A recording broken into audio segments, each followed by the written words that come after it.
ఆహా social media సభ్యులందరికీ కూడా నమస్కారం. ఈరోజు మనం తారకేశ్వర స్వామివారి దేవస్థానం సూర్యలంకలో ఉన్నాం. ఇది అత్యంత ప్రాచీనమైన రీతిలో ఈ దేవాలయాన్ని నిర్మించారు. అది కూడా సూర్యలంక సముద్ర తీరాన దీన్ని నిర్మించడం జరిగింది. మనం ఇక్కడికి వచ్చాము. ఈ నిర్మాణ శైలిని అదంతా కూడా మనం మీకు చూపించబోతున్నాము.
అలాగే ఈ దేవస్థానంలో ఉన్న స్వామివారి పేరు తారకేశ్వర స్వామివారు.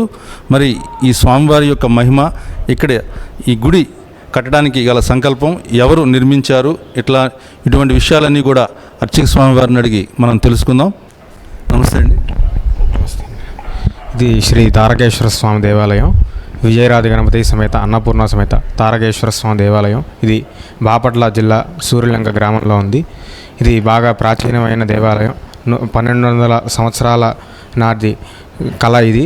మామూలుగా ఈ 1200 సంవత్సరాల చరిత్రలో ఉన్న ఈ శివాలయం, ఇది మామూలుగా బ్రహ్మసూత్రం గల శివాలయం. పశ్చిమ ముఖంలో ఉన్న శివుడు, ఆ స్వామివారు ఆ బ్రహ్మసూత్రం ఉన్నది ఆ శివలింగానికి. అది శివలింగానికి బ్రహ్మసూత్రం 1000 శివలింగాల్లో ఒక శివలింగంగా అరుదుగా ఉంటుంది ఆ బ్రహ్మసూత్రం. ఇది ఒకటి మాస శివరాత్రి మహాన్యాసపూర్వక ఏకాదశ రుద్రాభిషేకం విశేషంగా జరుగుతుంది. అలాగే మాస శివరాత్రి ముందు త్రయోదశి ప్రదోష కాలంలో నందీశ్వర స్వామివారికి విశేషంగా ప్రత్యేకంగా పూజ జరుగుతుంది, అభిషేకం అర్చన జరుగుతుంది. అలాగే అమ్మవారికి అన్నపూర్ణ అమ్మవారు శుక్రవారం విశేషంగా అభిషేకం జరుగుతుంది. అమ్మవారికి అర్చనలు, కుంకుమార్చనలు జరుగుతాయి. అలాగే విజయరాజ గణపతి అనే గణపతి స్వామివారు ఉన్నారు, ఆయనకి ఆదివారం ప్రత్యేకంగా అభిషేకం జరుగుతుంది. స్వామివారికి నిత్యం అభిషేక అర్చనలు జరుగుతాయి. సోమవారం ప్రత్యేకంగా పంచామృతాల స్నానంతో అభిషేకం జరుగుతుంది. ఇది మామూలుగా ఈ బాపట్ల జిల్లాలో విశేషంగా సూర్యలంక గ్రామంలో ఉంది. ఇది మామూలుగా ఈ దేవాలయం మొత్తం కృష్ణలంక అనే ఒక రాయి స్టోను, ఇది ఒంగోలు గ్రామంలో ఒక పల్లెటూరులో ఈ స్టోన్ దొరుకుతుంది. ఆ స్టోన్లో ఒక పెద్ద క్వారీ ఉంది. ఆ క్వారీ దగ్గర నుంచి ఈ స్టోన్ తీసుకొచ్చి ఇక్కడ ప్రాచీనంగా నిర్మాణం చేశారు. ఈ విజయరాజ గణపతి అన్నపూర్ణ సమేత తారకేశ్వర స్వామివారికి అందరూ పాత్రులకు కృపకు పాత్రులవగారు. ఇంకొక చిన్న విషయం అండి, చెప్పండి. ఇంత అద్భుతమైన ఆలయాన్ని నిర్మించడానికి పూనుకున్న ఆ వ్యక్తుల యొక్క చరిత్రని, వారి యొక్క గొప్పతనాన్ని మేము తెలుసుకోవాలనుకుంటున్నాము. వారి పేర్లు మీరు తెలియజేయవలసిందిగా, వారి గురించి తెలుసుకోవడం ప్రజల బాధ్యతగా మేము అడుగుతున్నామండి. ఇది మంతెన దశరథ మహారాజు గారని ఒక రాజుగారు.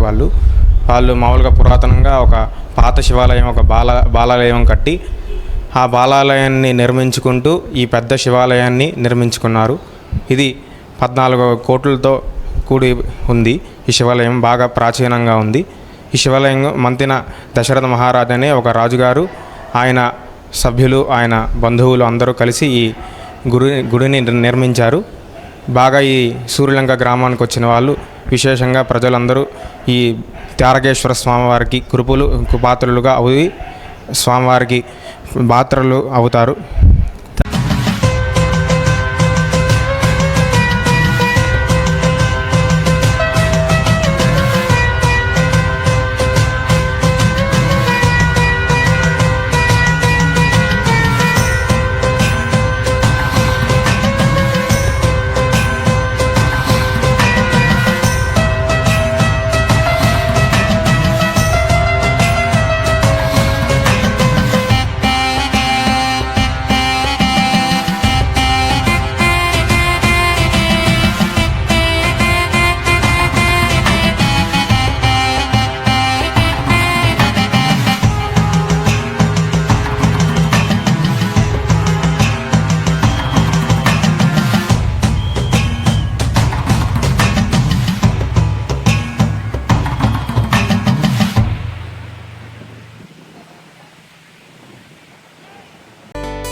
Like, share and subscribe.